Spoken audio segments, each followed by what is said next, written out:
रामकृष्ण हरी माऊली. तर आजचा व्हिडिओ आहे ना, भक्तीच्या वाढदिवसाच्या दिवशीचा आहे बरं का.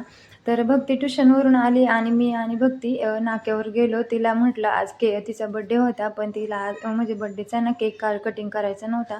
त्याचं पण एक कारण आहे, ते तुम्हाला पुढच्या व्हिडिओमध्ये नक्कीच सांगेल मी. तर तिला भूक लागली होती, फ्रँकी चारली तिला आणि तिच्या मैत्रिणीने ना सिल्क कॅडबरी दिली होती, ती पण तिने खाल्ली. तर म्हटलं जाऊ दे. मुलं कशी ना म्हणजे भक्ती आहे ना एकदम समजूतदार आहे बरं का. ती स्वतःहूनच म्हटली, "मम्मी माझं ह्या वर्षी बर्थडेचा केक काही कटिंग करायचं नाही" म्हणून.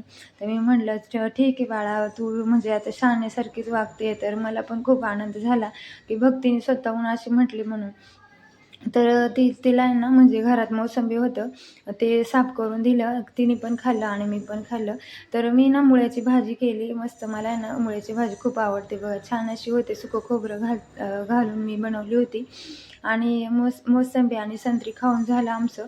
आणि म्हटलं चला आता केक तर कटिंग करायचं नाही, मग गाजर हलवा तरी बनवूया गोडाचा, म्हणजे देवाला पण नैवेद्य दाखवता येईल आणि भक्ती पण नमस्कार वगैरे करून देवाला दाखवील ना गाजर हलवा.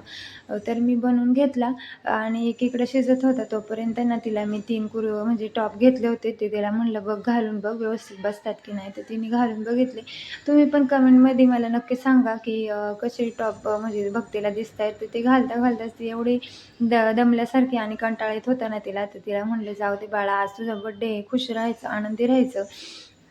तर तिने पण टॉप आहे ना, तिने छान असे घालून बघितले आणि तिला पण खूप आवडले.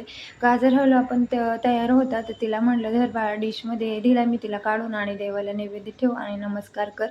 तर अशाच प्रकारे ना व्हिडिओ संपवते मी.